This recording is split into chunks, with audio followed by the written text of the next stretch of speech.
Thanks so much and welcome to KidZ Talk. This is going to be an informal discussion about parenting and kids issues right now in the UAE and in the region as we're dealing with all these uncertain times. My name is Mustafa Koita. I'm the founder and CEO of Koita Milk, and I'm really excited about today. We've got some amazing guests, and for the next hour, we're going to, like I said, have a light and fun and hopefully informative conversation about a number of issues. I've got with me Dr. Sarah Razmi. She's a very famous psychologist and MD and founder of Thrive Wellbeing Center based here in the UAE. She's got a team of 10 specialists, and she opened up in March of this year, UAE's first maternal mental health unit. And Dr. Sarah is also a parent of a mother of two children. We've also got Lucy Bruce, who is a mom of three. She's also the co-founder of the UAE's and the Middle East first and only eco children's nursery called Homegrown. I know Chris's kids and my kid, so my youngest child went to Homegrown. It's a wonderful, wonderful nursery. She also helped start Harmony House, which is a daycare shelter in Delhi, India, that provides education, nutrition, healthcare, and hygiene, and vocational training for 500 slum children in India. So very commendable. Last but not least, we've got our celebrity guest, Mr. Big Shot himself, Chris Fade. He's also a father of two lovely daughters. And he's also most well known for hosting the Chris Fade Show on Virgin Radio. And he's also the founder of a healthy children's snack line called Fade Fit Kids, and the founder of Fade Fit, which is a community for people who are looking at being inspired to get fit and healthy. So I'm really happy to have all of you guys on the call. I think what's interesting is we've got two fathers and we've got two mothers. So we're going to hear both perspectives, and we're all doing different sorts of things in the UAE. So I think we'll have some very diverse perspectives on things. So listen, guys, a couple ground rules before we get started. I'm going to go through some general questions for all and some specific questions for folks. Try and keep your answers to 60 to 90 seconds. For the viewers, you can all see us. We can't see you in the video, but we're more than happy for you to ask questions. There's a Q&A button at the bottom of your Zoom, and then there's a chat room on the right. So whatever is easiest for you, put your questions in there. Tell us if you want to direct it to someone, and we'll get to all of your questions in due time. So with that said, let's get into it.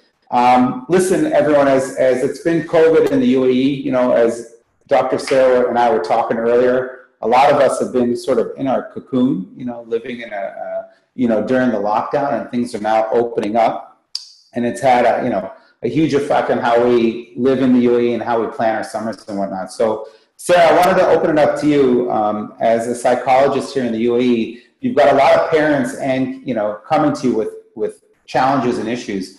What are some of the most common things that people are coming to you with in terms of challenges? And I'm just curious if you can give us an idea or an appetizer on some of the potential, tips and tricks that you're providing to them. Sure. So the main thing that people have been coming to us with for the last little while has been anxiety, and that is actually pretty consistent with what people were experiencing before COVID. Just the nature of the anxiety has changed. So some of it is more health related. It's about adjusting first to the lockdown and now reopening and trying to cope with the uncertainty of having the flexibility to be able to do things. So when it comes to experiencing anxiety, what's really important is for us to try to create a sense of safety, structure, and predictability, regardless of what it is we're planning to do this summer. And so a simple thing that we can do is we can engage with our kids every night or afternoon to try to come up with some sort of a schedule for the next day, and a schedule that includes some things that are sort of structured activities, but also an opportunity for some downtime so that they can rest and recharge, and also to be a little bit bored and hopefully stimulate some creativity. Okay. And earlier in the conversation, you talked about kids get bored, and as a parent, my biggest challenge is I'm trying to do stuff with the kids, line up activities, as you said, try and schedule things, but inevitably my kids have very short, attention span, and then they're like, Dad, I'm bored, So how do you deal with just the concept of this perceived boredom, in a kid's head right now? Do you have any advice for stuff like that? I think boredom gets a bad rap.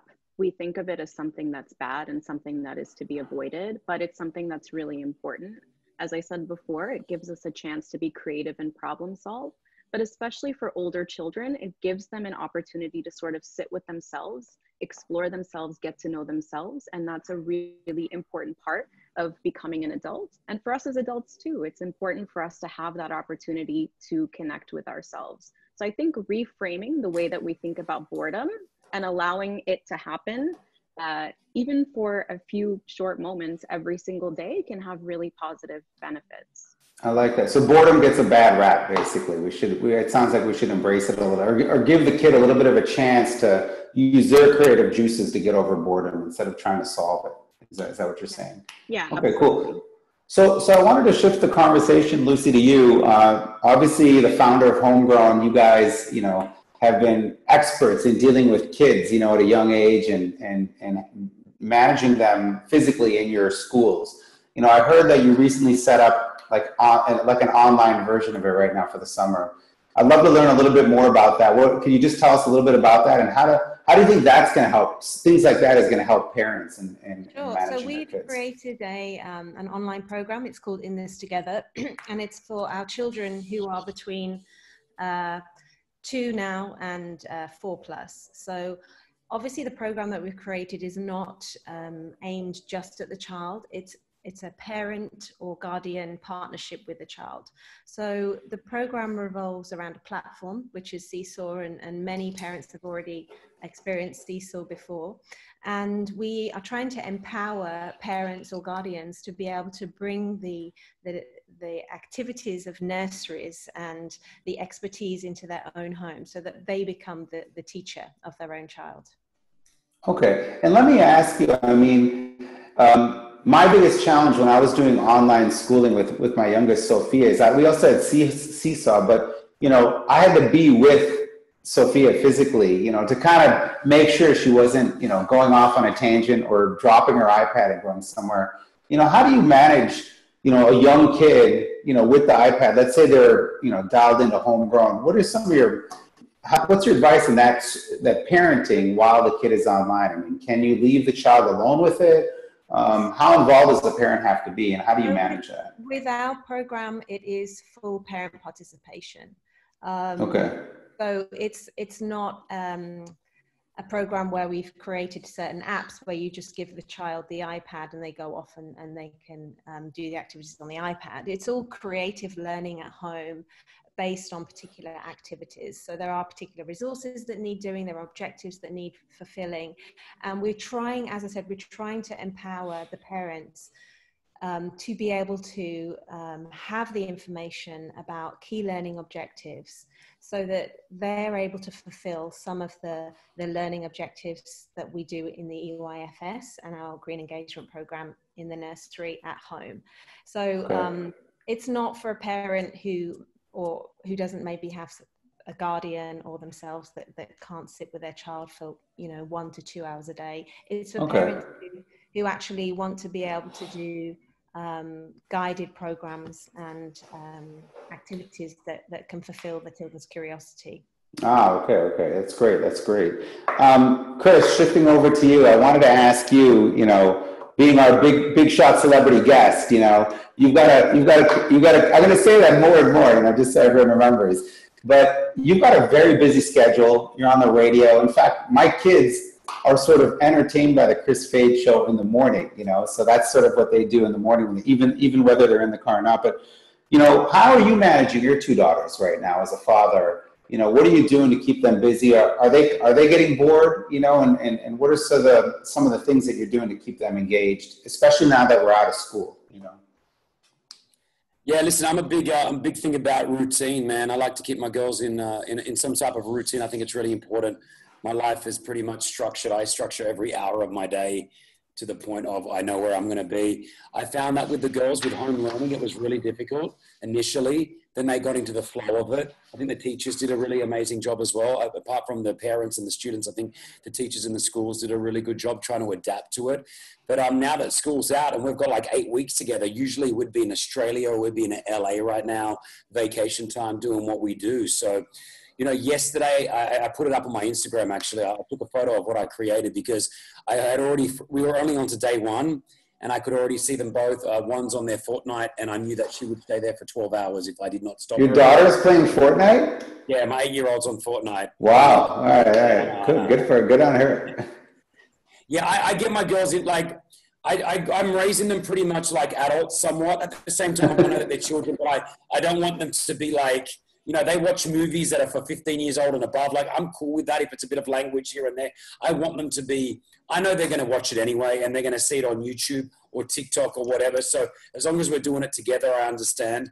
And the other one is, you know, headphones on, watching YouTube. So instantly I brought them down at this time yesterday and I put it up on my Instagram. I just do a chart and I gave them a structured day. So weekdays now, they have a structured day. There's a lot of free time.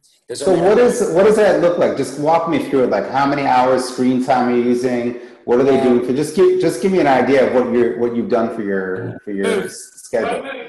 I guess we're getting live. We're gonna get live feedback right now. We're back. All right, cool. Let me see it. So it's obviously upside down for you, but now again, I don't know if this is right or wrong. Doctor, you may be able to give me some education on this. We're going to get some real-time feedback from the doctor. Yeah, so I'm getting them out of bed by 9 a.m., as in they're not allowed to sleep past 9 a.m. because they will stay in their beds and they will be on their screens till 10:30 if I don't get them out, right? Sure. So they're 10 and 8.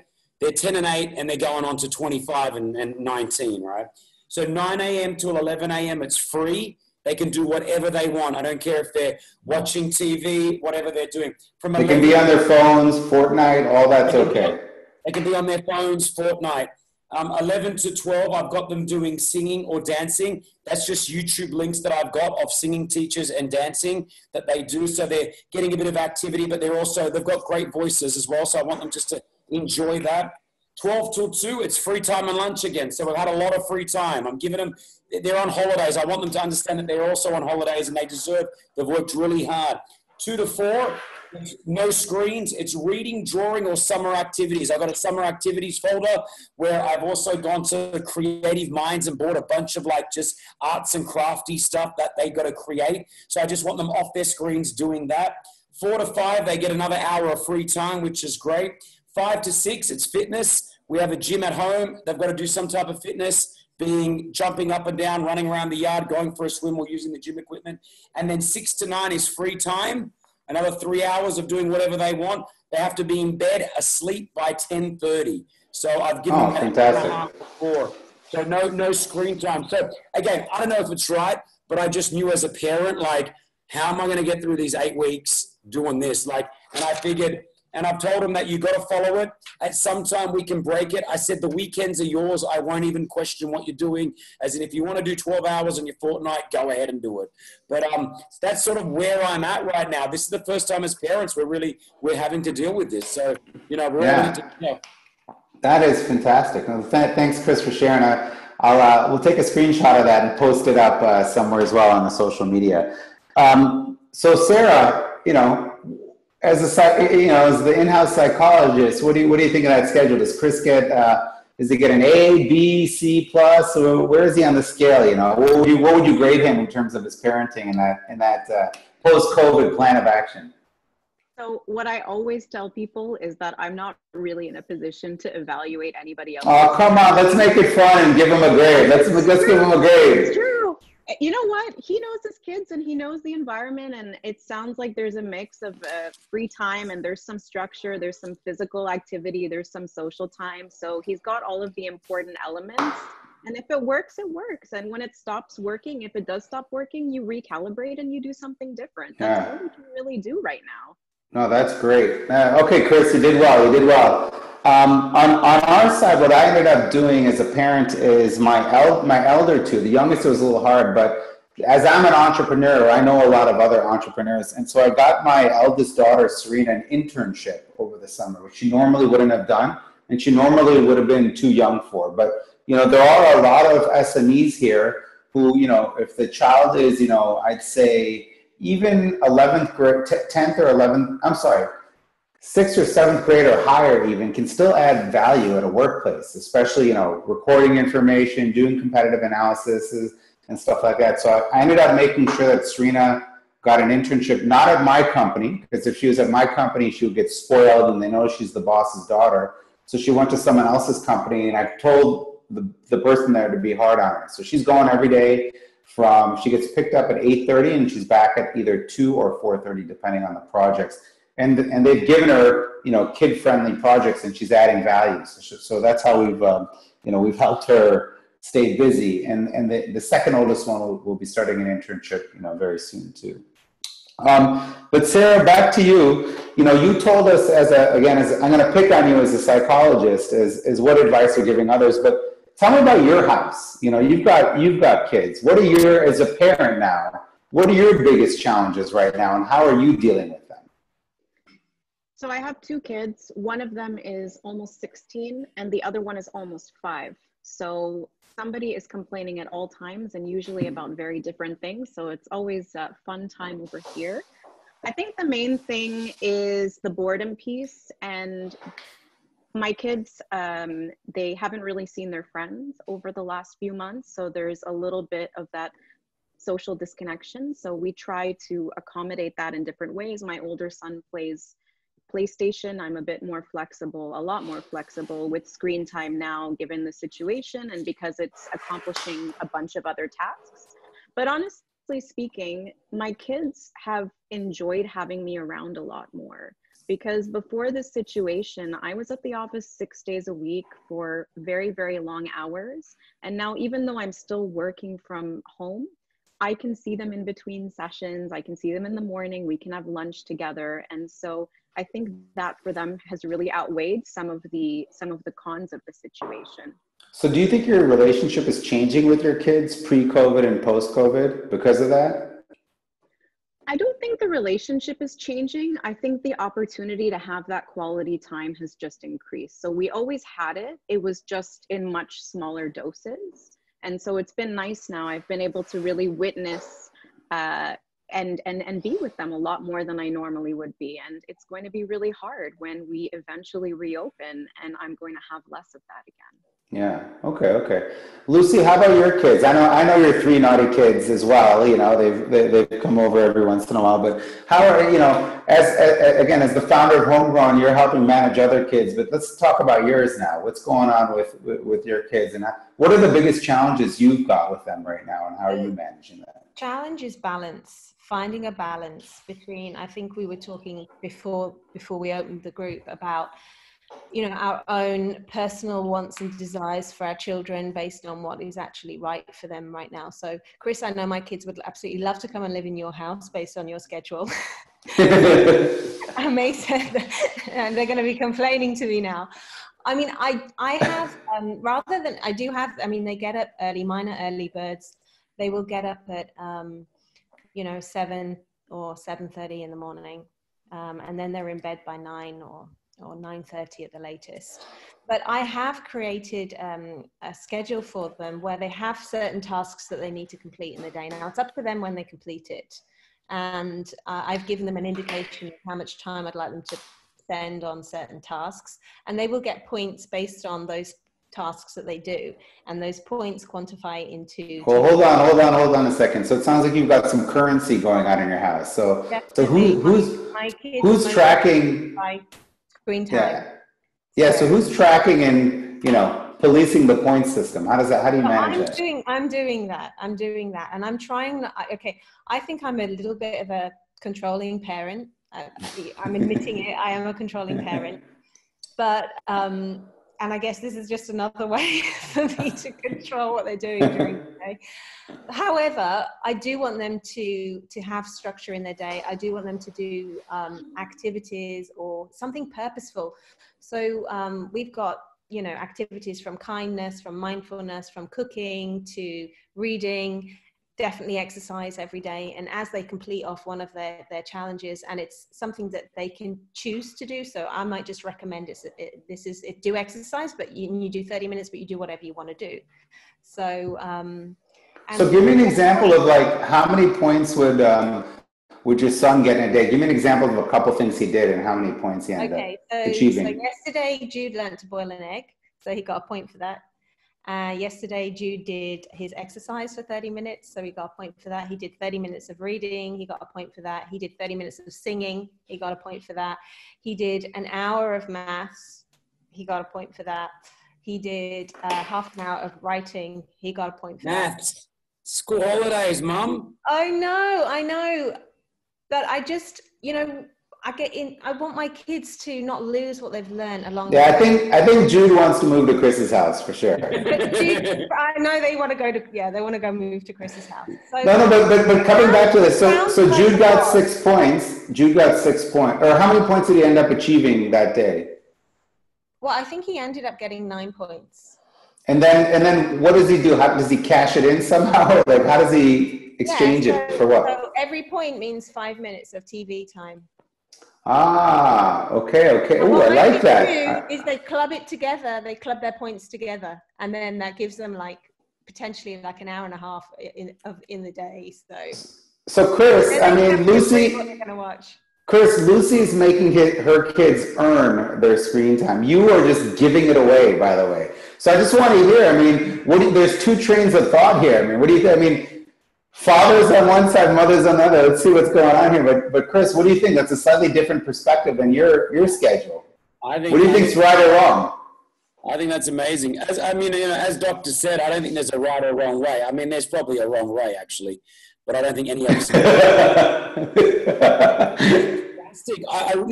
I think that's an amazing. Like, if you can get the kids to do that, of course, if someone could say, "Hey, this is what we're going to get your kids to do," and they're going to stick by it, I'll be like, you know what? Let's roll it out. Let's go. But I don't know, man. I look at I want my, everyone's so against screen time right now. Everyone's always like, oh my gosh, are they on this? Are they on that? I want them to be, man. We're in the year 2020. In 2040, this place is going to be like, we won't understand 2040.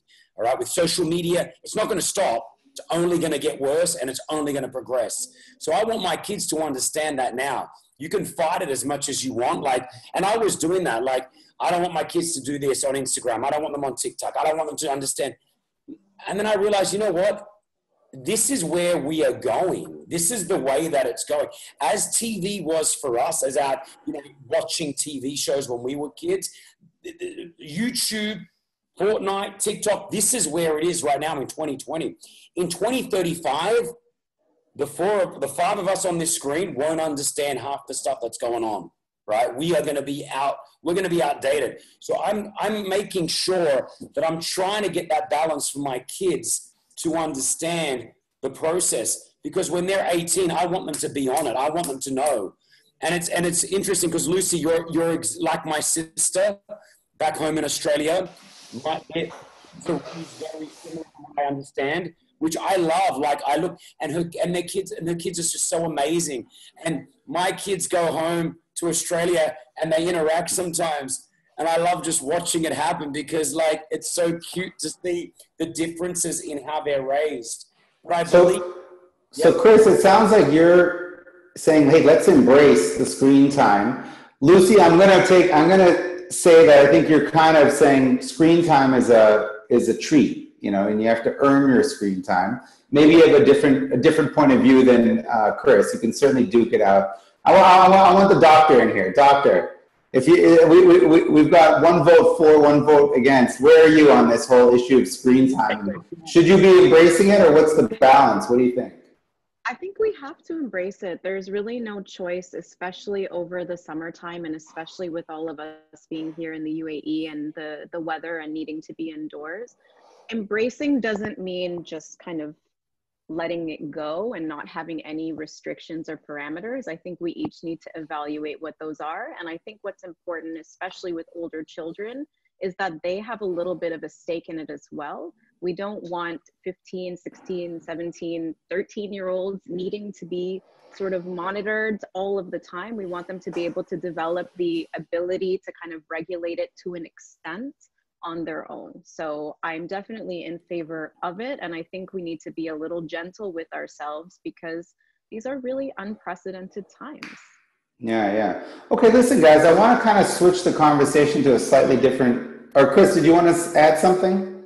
Because I was going to add something like, I recall like when I was younger, we had family members who were restricted from eating sugar, for example. Like you would never allow to have sugar in their house, right? But when they escaped their own households, you know what they were doing? They were just getting every single snack. They would come over to our house where it was sort of free and we were okay. There were restrictions, but we were, yeah. And I look now later on, and we're all adults now, and they've had an issue with food their entire life. They're now overweight. They're still trying to get that battle. And so I look at tattoos. We were brought up in our household that if any of us got a tattoo, we would be kicked out of the household, right? If any of us got a tattoo, we would be kicked out of the household, or if we got our ears pierced, right?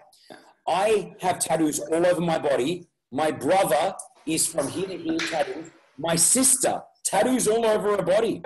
We've realized we were just rebelling against what we were told we weren't allowed to have. So as soon as we hit that age where we were moved, I was out of home by 20, 21 years old.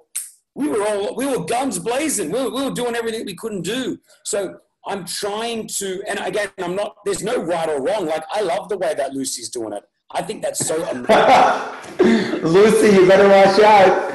Jews get have a bunch of tattoos now everywhere. Yeah, but like, I also want to have that relationship with my girls that I want them to make their own decisions. So I obviously I do put that limit on where if they're on it for like more than 3 hours, I'm losing it. I'm like, get off, that's it. And I take it away from them. If I find like they're using and abusing it, what I do is I take their control for 24 hours and I say, this is now mine for 24 hours. You've lost the privilege of being able to use it because you abused your privilege. And I wanted them to understand that, you know. No, that's a good point. Hey, I have a question in from one of the viewers for Dr. Sarah. And this is about, we've talked about the philosophy of screen time, and there are different philosophies for sure. But Sarah, the viewer is asking, what is a good starting age for screen time to be okay? Whether it's full throttle or moderated, is there a recommended starting age? You're on mute. Okay. Yeah, a recommended starting age for screen time. Yeah. I think that if we look at some of the recommendations coming out of the American Academy of Pediatrics, it's like 2 years and it should be relatively restricted. I find that a lot of the recommendations that come out of professional organizations, although they are grounded in science, can be a little bit unrealistic. So I think what we need to do is we need to just try, like I said before, see what works for us and then constantly sort of recalibrate. I think it's better to have smaller chunks of screen time over the course of the day than to have really, really long sessions of it, because we know that children can have a tendency to get overstimulated. And I think it's important to give them the opportunity to regulate, but we also have to be mindful of the fact that the ability to delay gratification and control our impulses is something that doesn't really occur until we're about 28 years old, right? Our brain is not even really fully capable of doing it. So we have to be prepared for the fact that they're not going to be great at it. So we give them the opportunity. Probably what's going to happen is what Chris described, where they take it a little bit too far. That's what happens in my home for sure as well. And it's about having that discussion, kind of shutting it down for a little while and then giving them the opportunity to try again. Okay, no, thanks. I've got another question also directed to you, Sarah. You're very popular today. The viewer is saying, listen, I have a routine for my kids. They're 9 and 11. And they're with electronics. There's some electronics time, some tutoring, and some exercise. And their issue is they need to prod them through the day. And basically, they're babysitting their entire schedule.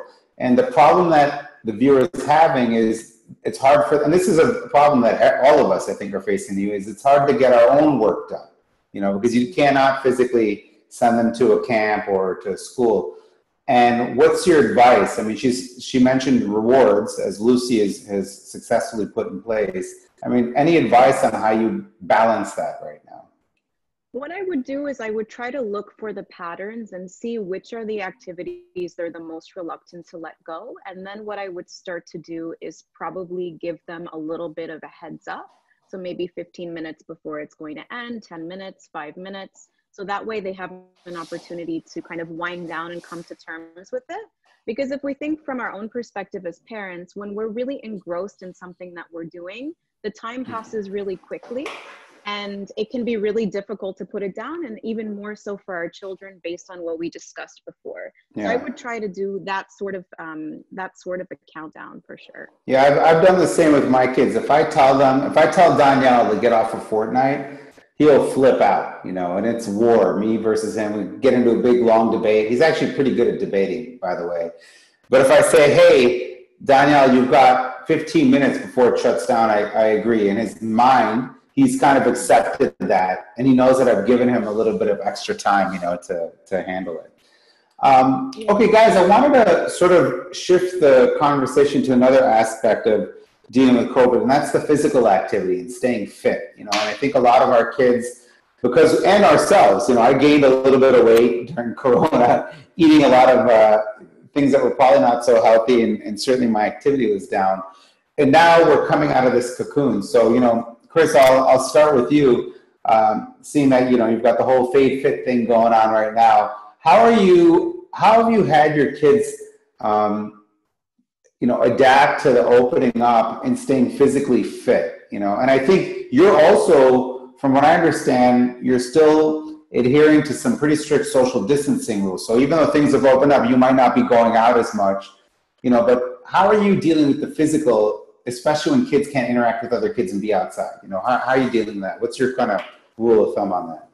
Yeah, that's the hardest thing, man. Like, for the first time ever, both the girls said to me they wish they were at school. I've never heard that. And I think a lot of our kids, we're hearing that from our children. Like, they wish they were at school, just to have that interaction. It's really difficult. A couple of her friends are all getting together now, and, they're messaging me going, hey, can Nushi come and play? And then Nushi, my daughter, will come and say to me, Daddy, can I please go play with them? They're meeting up. And I'm just not at that stage right now where I want the kids to be interacting. I don't know where they've been. I don't know who they've interacted with.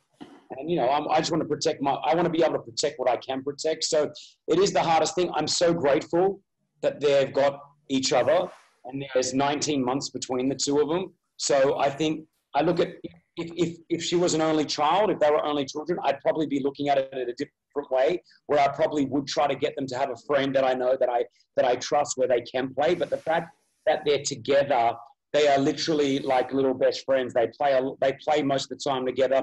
They don't really argue too much, which is great. So on the physical side of things, I've just implemented them that during school, I didn't really bother them.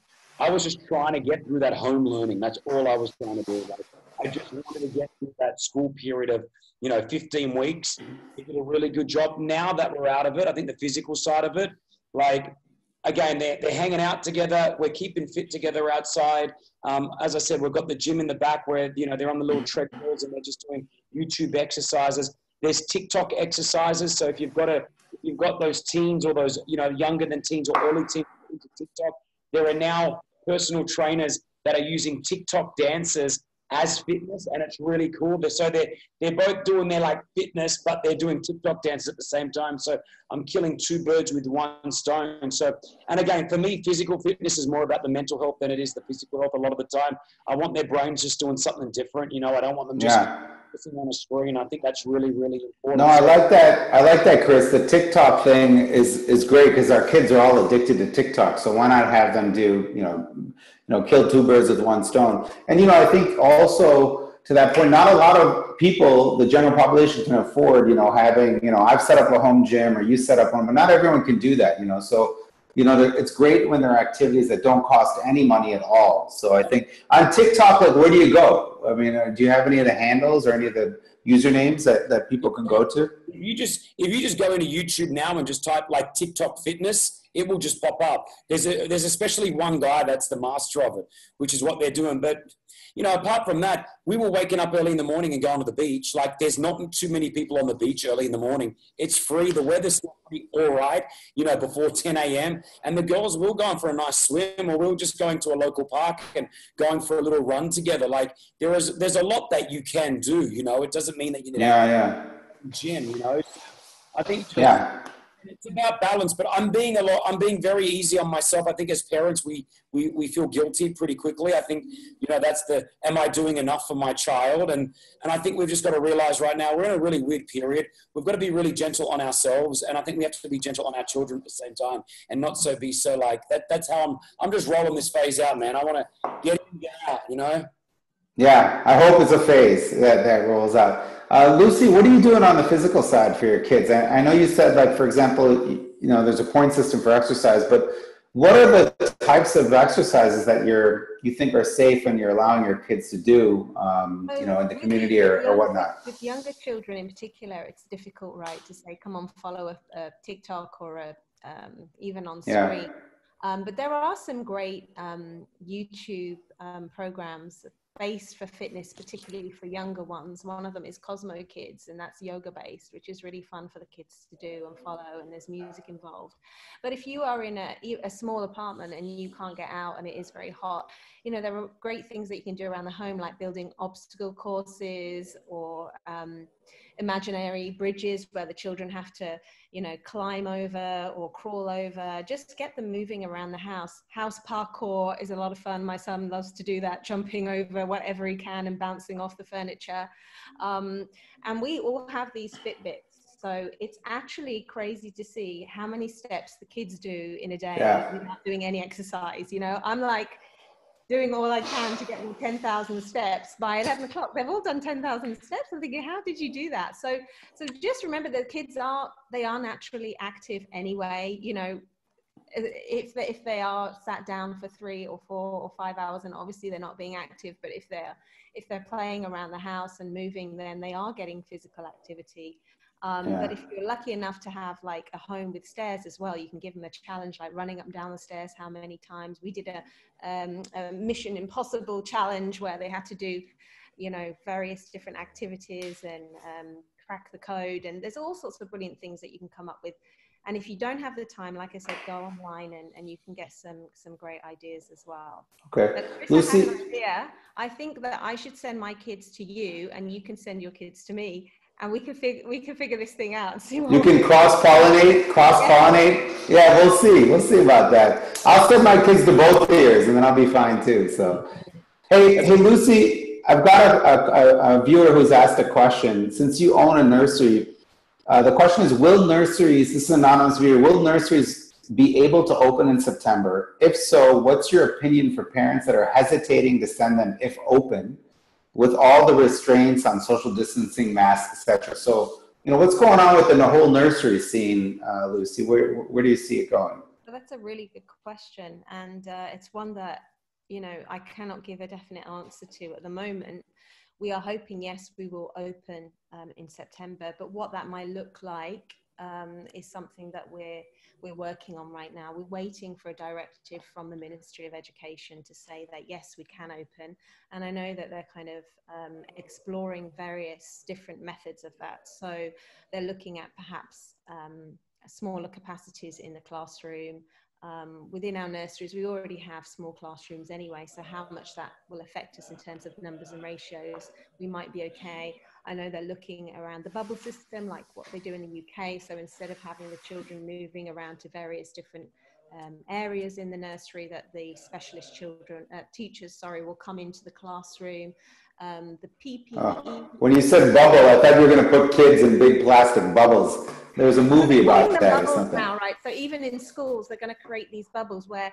So maybe that's the solution. Maybe we should all be in bubbles. Fade fit bubbles. There's a new opportunity for you, Chris. So put your name on that.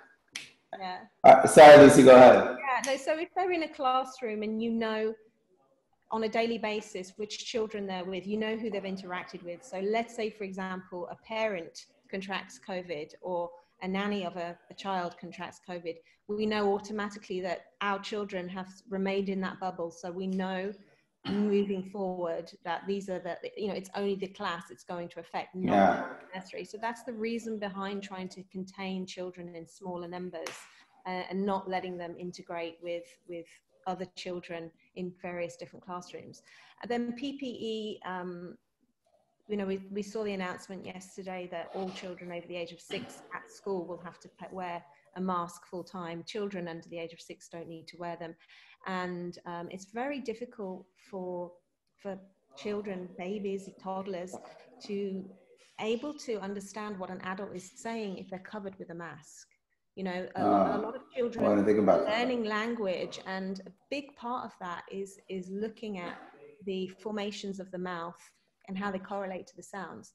So covering a mask for us is going to be very difficult. So our teachers will probably wear the visors. Oh, wow. So that the children can still see the facial expressions as well. So facial expressions are really important as well to get the message across to children, because they don't understand all the vocabulary, but they are very intuitive when it comes to looking at facial expressions. But that's going to be a challenge for us moving forward, but we'll get through it and we'll find a way, and we're very much hoping we'll open in September. Okay, great. Hey, there's a lot of questions actually. Grace Wong asked a really good question. A lot of moms are wondering if they should continue schooling in the fall if tuition isn't changed and most of it is online and it requires, a heavy amount of parental support. That's a very interesting question, because I think what Grace is getting at is, I'm already teaching, there's a lot of online platforms. If school doesn't open, should I be paying those fees? And schooling isn't cheap here in Dubai. This is to everyone. Anyone have an opinion on that? If, let's say September comes and they say schools are closed and it's online, how do you guys feel about if the schools are charging full fees? I'll go. Man, I don't know. I think there needs to be some sort of, discount or something. You can't expect a parent to pay full price. I sort of look at it. I've got a few friends who own schools as well, and I've had this discussion with them. Obviously, their main priority is to make sure that they keep all their staff, which is something that you want to look at. You want to make sure that they can keep all their teachers.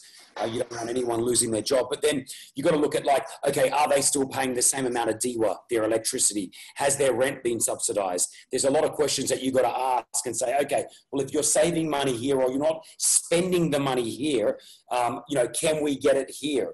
You know what I mean? I think for anyone, I think anyone would expect, if it's an online learning platform, because then the other thing you can start looking at is there are professional schools that are online only. This is what they do. They are an online school. So, okay, is there a benefit to have my child now go and learn full-time online at one of these schools that have been doing it for 20 to 30 years, Maybe not 30 years with online, but you know what I'm saying?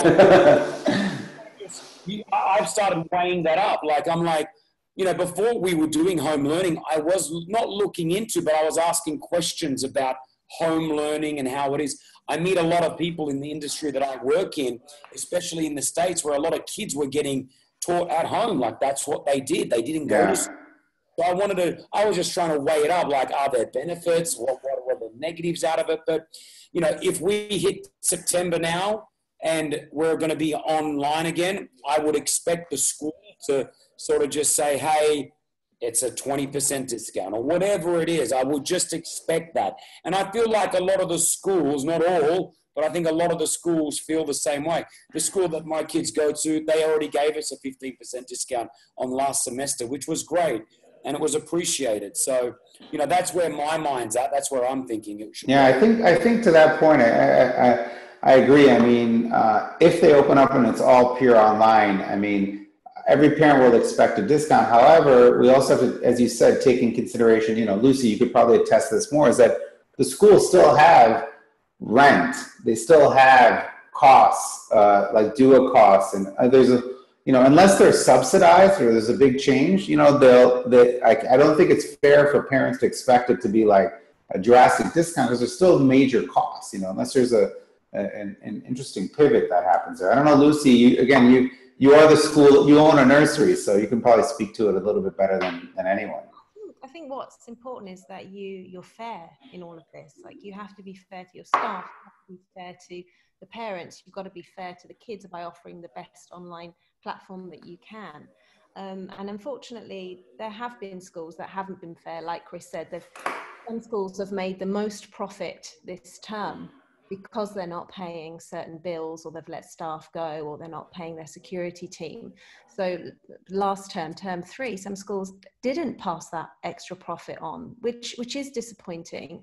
And it does leave that uncertainty. But the way that we like to run the nursery is, you know, every decision is done with compassion and empathy, you know, and we can't just look at profits at this point in time. Everybody's losing profits. What we need to look is, you know, long term, you know, yes, we'll take a hit now, it's okay. But in the future, if we can build trust now and make parents realize that we are loyal to them by giving back fees that haven't been used, or passing on the discounts that have been saved. I mean, as the nursery, we're in a different position because we didn't get the fees last term, and we're one of the nurseries that did give fees back if parents paid, you know, and we've kept our staff on a cut salary, yes, but we have kept staff on despite us not getting any fees. And yes, we have, you know, other utilities and rent, etc., to pay.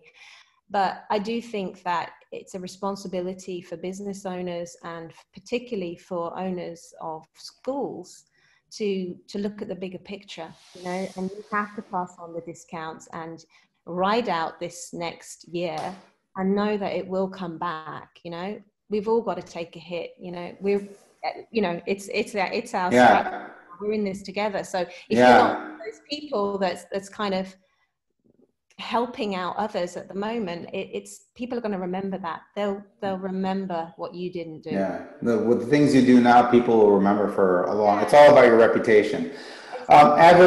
Thank you so much, Lucy. I have an interesting question, Dr. Sarah, for you from Tina Saab. She said, for the lockdown, I have to leave my 10-year-old at home alone. I have to go out grocery shopping. She's a single mother, by the way. I have to go out grocery shopping, for example, as kids aren't allowed out. And her son wanted to be home, but didn't want to be home, but knew that my neighbor was there in case, you know, anything happened, you know, the neighbor could call. But yesterday her son said, you know, you're not protective of me because you go out and leave me, you know, at home. And her question is, how do we help our kids properly understand why we have to leave them home alone? And again, I think as a single mom, that's tough, especially with all these restrictions. So what would you say to someone like Tina? How can she help her child? How can she manage her child better in that situation? Any tips? Yeah, I think it sounds like a pretty tough situation, and I can only imagine what it feels like to be on the receiving end of a comment like that, when clearly she's trying to do her best by her son and her family. I think what we have a tendency to do in situations like that is to try to immediately sort of explain and justify. And I think what we need to do is just pause for a minute and try to understand where it's coming from. So what I would do with your son, Tina, is ask some additional questions. How does it make you feel when I leave? And just kind of probe into that a little bit so you can get a perspective and try to acknowledge and validate what it is that he's saying, even if you know it's coming from a different place than the way that he's perceiving it. One of the best ways for us to connect with people and to communicate effectively is to first hear them and then to validate them. And then once that's done, he will be in a position where he's more receptive to hearing your point of view and your rationale and reasoning behind the decisions and the things that you need to do outside of the home. So it's interesting you say that. I think what you're getting at is, you know, calmly try and dig a little deeper and find out what the real issue is. Because sometimes, so I'll give you an example. One of my kids was having an issue eating, you know, and they didn't want to eat. And we got, as parents, we both got concerned and said, you know, what's wrong? Is everything okay? And what we realized is we thought they weren't eating because they didn't like the food. But then we realized that someone was making fun of them at school about looking a certain way, and they thought that they had to diet for some ridiculous reason, which they didn't have to at all. And we dug deeper and found out that the issue was actually here, it wasn't there. You know, so I think what you're saying is, again, maybe along those same lines, is really trying to uncover what the issue is, right? Yeah, and I think one of the things in general, and particularly during this difficult time, is for us to check in with our kids emotionally on a regular basis, because it helps us understand where they're at, but also it helps them understand where they're at too. So the other thing is that with this particular incident that Tina shared, I think what her son is trying to say is, I miss you and I want to spend more time with you, but it's coming out in a different way. So once she's able to sort of have that conversation and validate and acknowledge the perspective, then together they can work on a solution or strategy that works to actually address the situation. So emotional check-ins are super important, but also it's that validation piece, because if you're trying to have a conversation with somebody, or somebody's talking to you and you feel like they're not listening to you and don't get your point, you're not going to listen to what they have to say back. Okay, great. Hey guys, we have so many questions, so I'm just going to extend it for about 5-10 minutes extra, if you guys don't mind. I just want to get to all of these. So Curated asked a question saying, my daughter is 2.5 years. She loves watching poems, and we have a downloaded, what they've done is she's downloaded all of the poems to her pen drive, so she does not use her mobile phone. That's a really interesting, I got to give Curated some props. That's a very interesting trick to get them away from their phone. But now she wants to watch the TV for long hours. What should be the maximum duration that is appropriate for her? So, Sarah, you want to take that on? I think you kind of answered something similar before, but. I really struggle with giving a finite amount of time because it really does depend. So I think it's important to try to limit, especially at that sort of an age. Maybe try half an hour as a starting off point, see how that goes, maybe 2 15-minute chunks. If it's too much, reduce it a little bit, see how that goes. So experiment with it, I think, is the best way to go to find the right time for your family. And as soon as you find it, I'm sure it will stop working, because that's what it's like to raise kids in a family, but it's just a work in progress. Okay. Here's another question from an anonymous viewer. Chris, I'm going to give this one to you to test your philosophical skills on kids. If the kids won't stick to their schedule, would it be right to let them do their own thing for, say, a week, and then at the end, get them to see how they wasted their time and achieved nothing? What do you think, Mr. Fade? How do you react to something like that? No, kids are smart, man. They play you. They know what's up. They're working you every angle. The older they get as well. I wouldn't like, if that was happening, I wouldn't be like, yo, have a week, do whatever you want. Not at all. I've really been chatting to them, like, you know, obviously with the business that I own as well on the side with Fade Fit and our snack company. You know, I made one of the girls the general manager, the other one's the financial controller. They literally come to meetings with me. So I'm trying to let them understand what it is to create a business and where you have to spend your time. And, you know, one thing that I did the other day, which was pretty cool, though, I was showing them pictures of what's going on in Lebanon and in Yemen. Like, I was actually showing them some girls and boys their own age who weren't having enough food on the table, who don't have enough money. And I was explaining to them, like, you got to understand that what we have right now is very simple. Not everybody has that. I'm wanting them to understand that there are other scenarios that they are oblivious to. They've never witnessed. They don't even know what's going on. And I just want them to have that balance in their life. We went and stayed at a hotel the other weekend, and, you know, Kiki says to me, oh, how long are we going for? I said, 1 night. And they're like, oh, why can't we do 2? I said, Daddy can't afford it.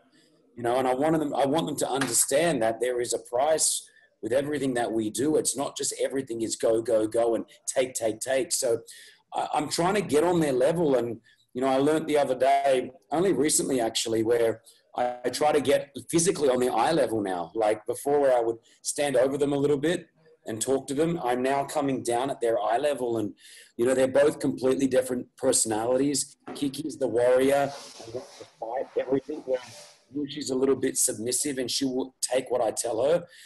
And I handle them differently, but I'm coming now down to their eye level, and I'm explaining to her, like, baby, if you spend 5 hours straight on Fortnite, you know, it's going to hurt your eyes. And it does, like, it physically hurts her eyes. She tells me that. Yeah.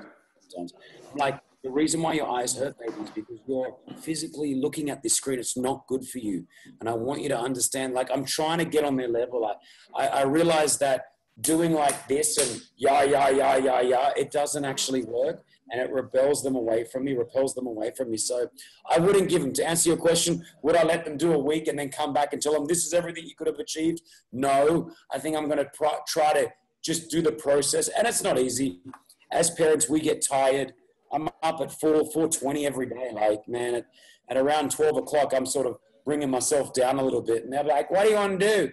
Even before this Zoom meeting right now, Kiki's standing next to me going, what do? I got 2 hours. I got to keep myself occupied according to your diary, Dad, your thinger.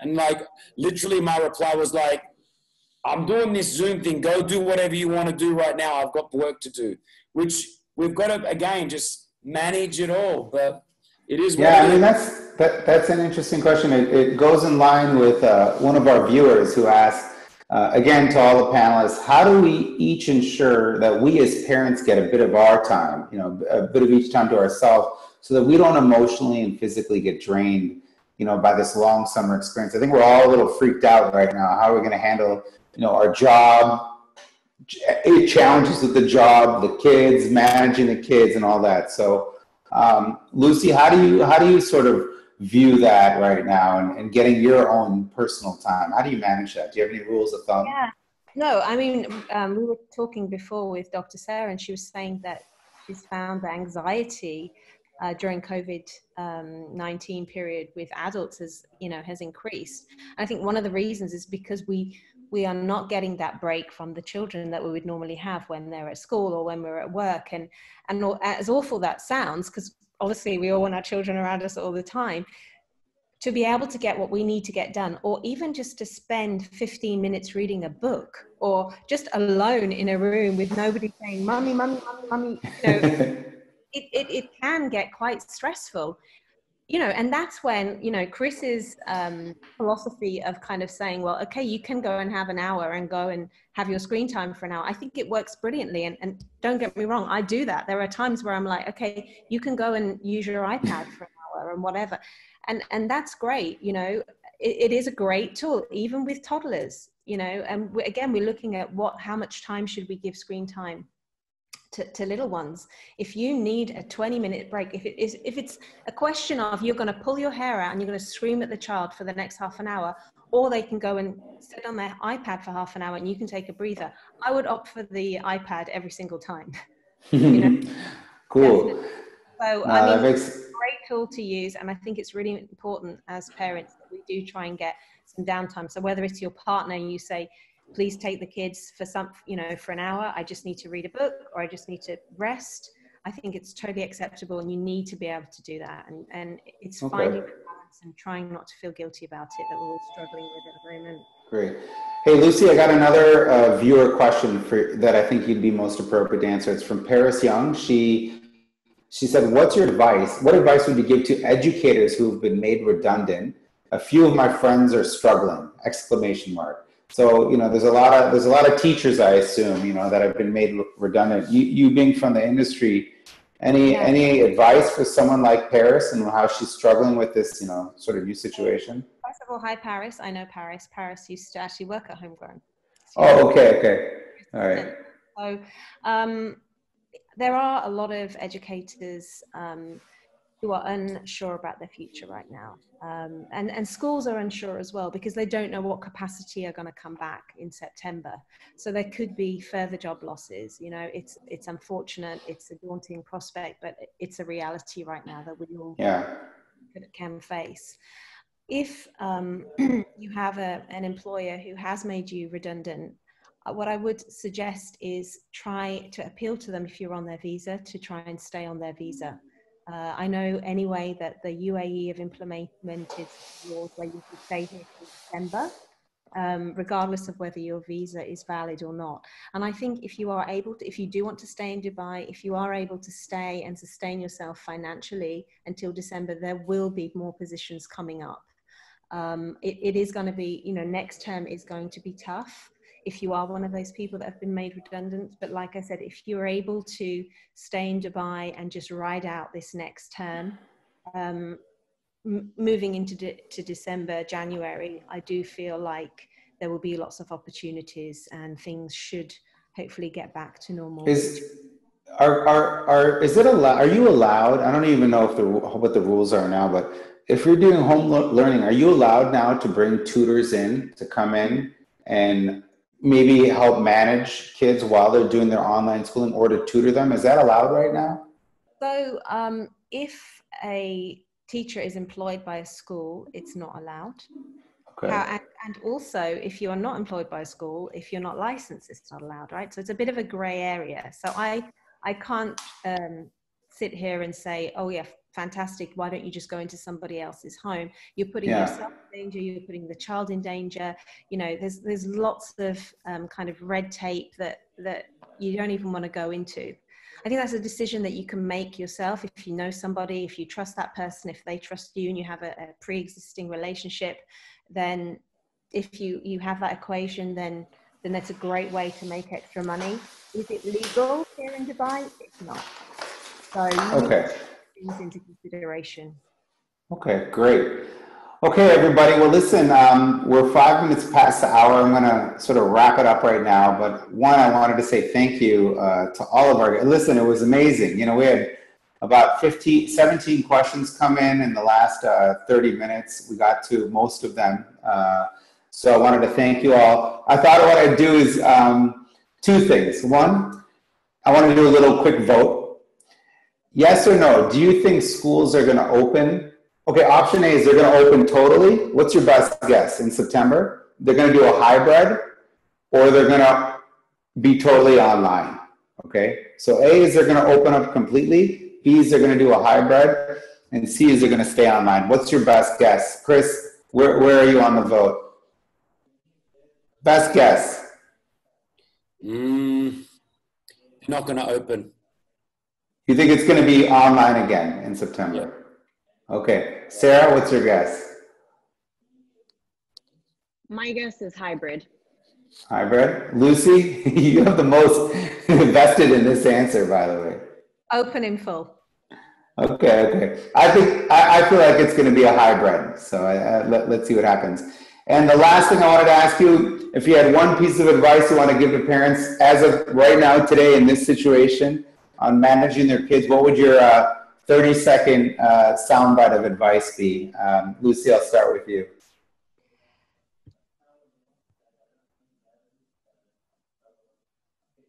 Oh, you're on mute. Sorry. Take some time for yourself. Go easy on yourself. Go easy on your kids. And just the most important thing is that you and your kids are happy. Their happiness is, you know, more important than anything else right now. So if everything needs to go out the window, just let it go. As long as, yeah. Thank you. Sarah?